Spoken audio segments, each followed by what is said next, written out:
कल ही हमने फैसला किया था कि मध्य प्रदेश के ही अन्य जिलों के जो मजदूर हैं, जो खेती के काम के लिए आए थे, कटाई के काम के लिए आए थे, अन्य स्थानों पर मजदूरी करते थे, लॉकडाउन के कारण वो अपने घर नहीं जा पा रहे थे। यद्यपि हम यहीं पे उनकी व्यवस्था कर रहे थे, लेकिन आखिर घरों से कब तक दूर रहते हैं।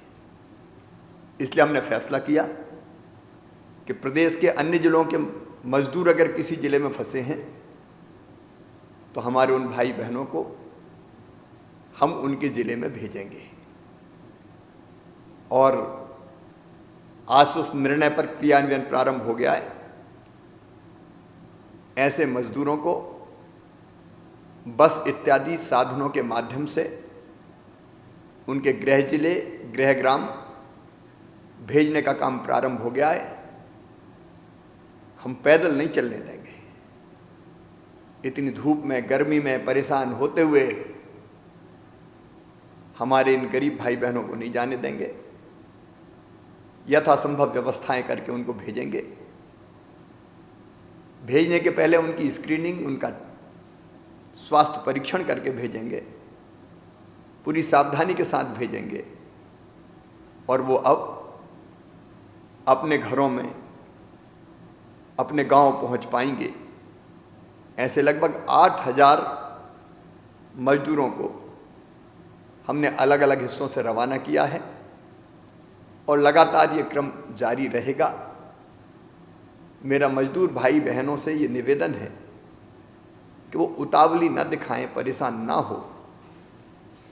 उनको भेजने की व्यवस्था की जा रही है। प्रदेश के बाहर बड़ी संख्या में हमारे मजदूर कई दिनों से फंसे हैं देश भर में, अलग अलग राज्यों में। कल मैंने माननीय मुख्यमंत्री उत्तर प्रदेश, गुजरात, महाराष्ट्र, राजस्थान से बात की थी। अन्य प्रदेशों में अगर हमारे मजदूर भाई और बहन फंसे हैं, मैं वहां भी बात कर रहा हूं। हमने देखा कि कई मजदूर भाई बहन पैदल ही चल पड़े, छोटे छोटे बच्चों को लेकर रेल मार्ग से, सड़क मार्ग से, रेल मार्ग में मतलब पटरियों पर चलते हुए वो कई जगह से आते हुए दिखे।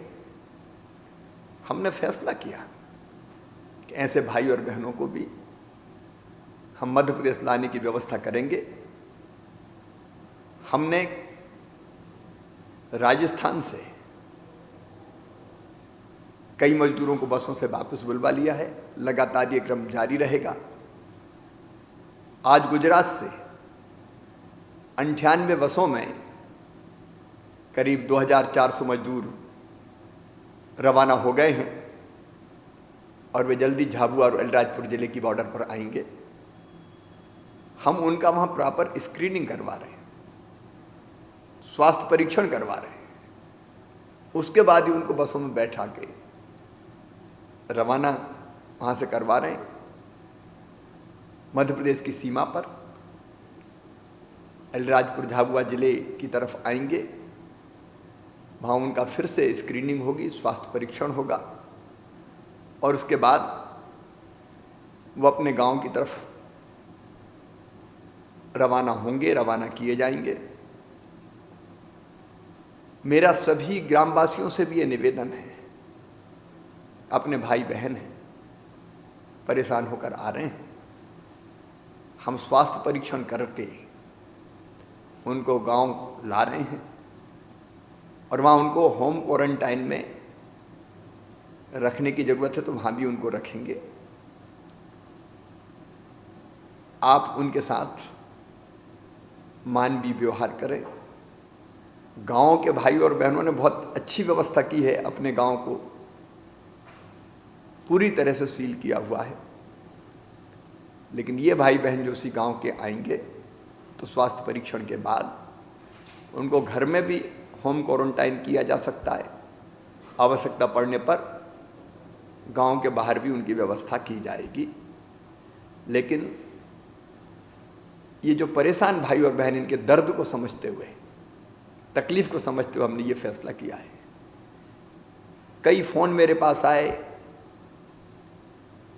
पेरेंट्स ने, माता पिता ने, बाहर फंसे हुए अलग अलग कुछ लोगों ने, जो बड़ी संख्या में नहीं, अलग अलग जगह इक्का दुक्का फंसे हैं, उनने आग्रह किया था कि हम मध्य प्रदेश आना चाहते हैं। हमने उनको भी ई पास देने की व्यवस्था कर दी है।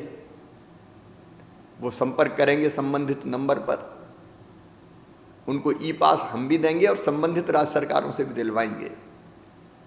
अगर वो स्वस्थ हैं, ई पास मिलेगा, अपने साधनों से वो मध्य प्रदेश में अपने गांव शहर में आ सकेंगे।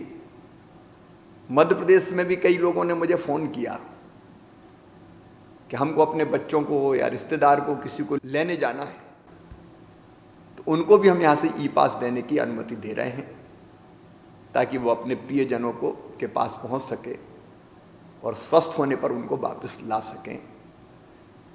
मैं इतना जरूर कहना चाहता हूँ कि इंदौर, भोपाल, उज्जैन जैसे जिलों से कोई नहीं जाएगा। ये इतना ध्यान हमको जरूर रखना पड़ेगा। ये सारे कदम हम उठा रहे हैं, लेकिन कदम कोरोना को कंट्रोल में रखते हुए आवश्यक सावधानियों के बाद उठा रहे हैं। मेरा यही निवेदन है, कोई परेशान ना हो। संकट की इस घड़ी में मैं साथ हूं। आखिर सारे मध्य प्रदेश वासी हमारे भाई बहन, बेटे बेटियां हैं। उनके कष्टों को कम करना, तकलीफ को दूर करना, ये मेरा कर्तव्य है।